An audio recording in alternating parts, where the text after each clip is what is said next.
this I lingered mid doubt and despair, since bondage long held me a captive to care. But Jesus delivered my soul from its chains. His precious blood cleansed me from sin's guilty stains. The world and its pleasures did tempt me to stray. I saw not the danger that lurked on the way. The toils closed around me, I knew no release. But Jesus has found me and given me his peace. Get right with God, his pardon is free. Get right with God, he's waiting for thee. Our Jesus is calling, oh come unto me. Take him, O sinner, and get right with God. For example, we have been at the General Conference accused recently for promoting vaccine. We have not promoted that. Not only has the church encouraged vaccination in all its history, but also the current reality in the church medical institutions shows an overwhelming support for the vaccination for the purpose of saving lives. The church, nonetheless, has encouraged all people to be vaccinated. Because this was back in June, I went to Brussels in Europe with my daughter, so we were traveling together. I was invited to make presentations on religious freedom. I was invited to make presentations on religious freedom. I was invited to make presentations on religious freedom. By the way, a parenthesis, I was introduced as Director of Public Affairs and Religious Liberty. I was introduced as Director of Public Affairs and Religious Liberty. I was introduced as Director of Public Affairs and Religious Liberty. So I guess that this church has to invite me again. This church has to invite me again. This church has to invite me again so that I can address that topic specifically. So today, allow me to just briefly talk to you about Jesus Christ. And the text I will start with is Matthew 28. Now we use this a lot when we talk about evangelism. Interestingly, I will come back here in November to train some pastors,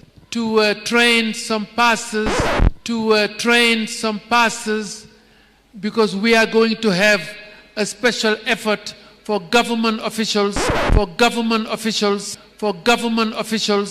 and so forth. And of course, when people ask me, what is it that you preach? Is it the three angels' messages? And I say, no, what I preach is Jesus. And I say, no, what I preach is Jesus. And I say, no, what I preach is Jesus. Because Jesus is the good news. All right, friends. So as you can see here, you may have heard the news that the GC had, I would say, cancel or ban or not allow Sister Barbara to speak on their platforms, on their churches. And we're seeing a major trend, friends, of this cancel culture or banning someone from speaking, which is actually a religious liberty issue, because what would Jesus do? Or would Jesus be treated the same way? Because if you really think about it, friends, Barbara O'Neill is known to promote natural remedies using natural means. But then we have to ask ourselves the question, did not Christ do that in his day, in his ministry? I encourage you on your spare time to look in the scriptures. And as you can see, the 9 reasons, you're encouraged to look that up on your spare time, especially number 9th reason. All right, so let's take a look at the 9 reasons why Fred Hardage, his name is, a nutrition and lifestyle specialist for the General Conference of Seventh-day Adventists, okay? So this is a General Conference leader who is articulating this in this 9 bullet point reason as to why she is not welcome in the pulpits or is banned from speaking on our pulpits. Let's take a look. Here are my biggest concerns after listening to hours of her videos and careful investigation. So now, and let me read first the paragraph above. It says, over the past 4.5 years, I have fielded many questions about this lady. As is often the case, she comes across as sincere, yet delivers a very mixed message with great confidence and authority. Some elements of her message we can agree with, but they get mixed with false and misleading ideas. Those with little scientific knowledge and a confirmation bias toward natural healing are drawn in, frequently thinking this is the real health message. Okay, so he's defining what our health message should be like. Let's take a look at number 1. Barbara O'Neill is very disingenuous in her claims of training. She claims to be a nurse, naturopath, and nutritionist, none of which is true.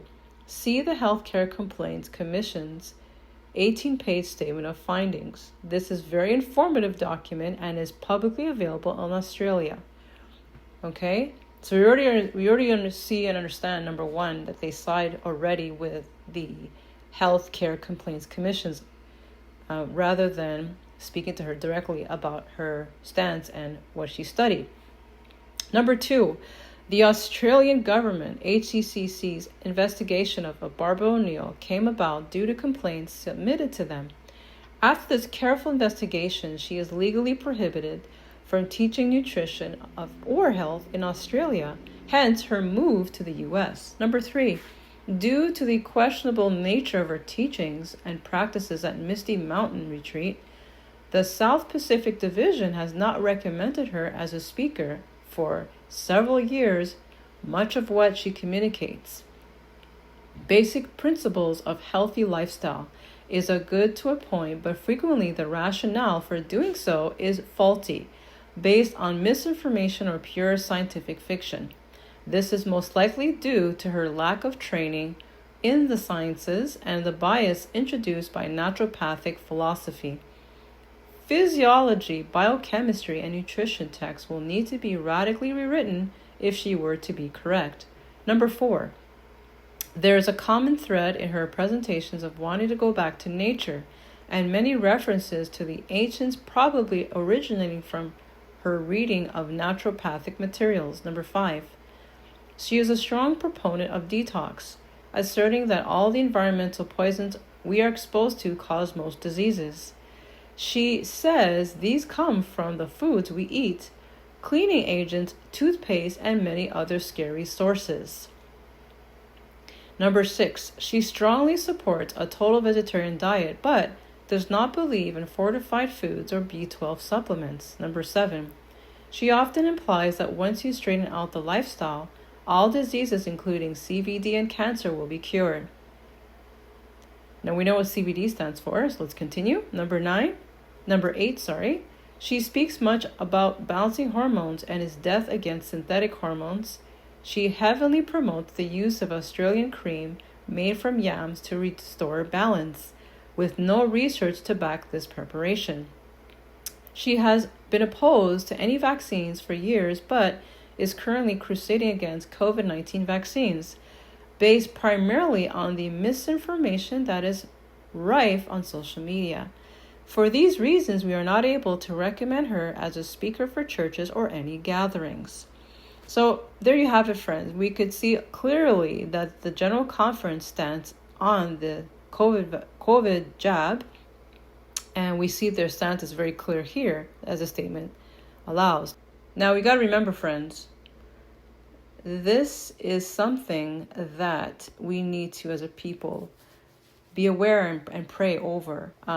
We need to understand where we are as a people, friends. I did mention in the previous video that we tend to lose our identity as a people, where we stand. Now let's read this from CE 79.1. It says, "We are in the world, but we are not to be of the world." Jesus entreats that those for whom he died may not lose their eternal reward by lavishing their affections on the things of this perishing earth, and so cheat themselves out of the unending happiness. An enlightened judgment compels us to acknowledge that heavenly things are superior to the things of earth, and yet the depraved heart of man leads him to give precedence to the things of the world. The opinions of great men, the theories of science, falsely so called, are blended with the truths of Holy Writ. So let that sink in, friends, okay? Based on what we just read on the reasons of why she is prohibited or banned from speaking in the pulpits. I'm going to read this quote in our hearing. It says, "The only hope of better things is in the education of the people in right principles. Let physicians teach the people that restorative power is not in drugs, but in nature. Disease is an effort of nature to free the system from conditions that result from a violation of the laws of health." I repeat, disease is an effort of nature, there's the word nature, to free the system from conditions that result from a violation of the laws of health. In case of sickness, the cause should be ascertained. Unhealthful conditions should be changed, wrong habits corrected. Then nature is to be assisted in her effort to expel impurities and to reestablish right conditions in the system. And so, friends, that's in CH 90.1, but it's also found in Ministry of Healing. So, friends, I want to know your thoughts in the comments section. What are your thoughts on this? Because help us out here. We are taught as Seventh-day Adventists to be a people of the book. She also says clearly the role of physicians. We need physicians, friends. We're not demonizing physicians. But what are the roles of physicians? Are to educate the people that disease is an effort of nature to free the system from conditions that result in a violation of laws of health. They're supposed to teach us as a people, Adventist physicians, are to teach people and even the world how to be restored to health, to ascertain the cause to effect. But what we're doing now as a people, as Seventh-day Adventists, and coming from the General Conference up, is to put faith in the so-called, the science falsely so-called. What are your thoughts on this, friends? Please let me know your thoughts in the comments below, and feel free to like, share this video far and wide, and let us pray for Barbara O'Neill and the family, and many others who are banned, and the spirit of cancel culture and being prohibited. They need a lot of love and support right now, and we need to understand who we are as a people. And I want to ask you this other question. Is the voice of the conference the voice of God? Is it still the voice of God in light of what we just read and in light of their stance on this issue? Is it a religious and liberty conscience issue, the counseling and speaking? And if you know anybody who's been helped by Sister Barbara and her ministry, if you know anybody who's been helped, please feel free to comment below. We like to hear and read your thoughts. We read all your comments, and we want to know what this ministry has done for you. God bless you. And if you're new to this channel, feel free to like, share, and subscribe. Share this video far and wide. Let's pray for our leaders at the General Conference. This year is the time for the voting as well. So your only chance to be heard and is to vote is through your voices and your actions, to see where our church is heading and to make a stand for the right, though the heavens may fall. God bless you, and bye for now. The youth of our time should be patiently instructed by both parents and teachers in the laws of physical health and the means provided by the providence of God for the restoration of that health when once impaired by voluntary or involuntary violation of nature's laws. Jesus did not ignore the claims of the body. He had respect for the physical condition of men and went about healing the sick and restoring their faculties to those suffering from their loss. How incumbent then it is upon us to preserve the natural health with which God has endowed us, and to avoid dwarfing or weakening our powers. Parents should impress upon their children the fact that all their powers are from God, that He has claims upon every faculty, that in sinning against their bodies by abusing their physical health in any manner, they sin against God and slight one of the choicest blessings. God gives us health to use in His service, and the greater physical strength we possess, the stronger our powers of endurance, the more we should do for the Master. And instead of abusing and overtaxing our strength, we should sacredly preserve it for His use.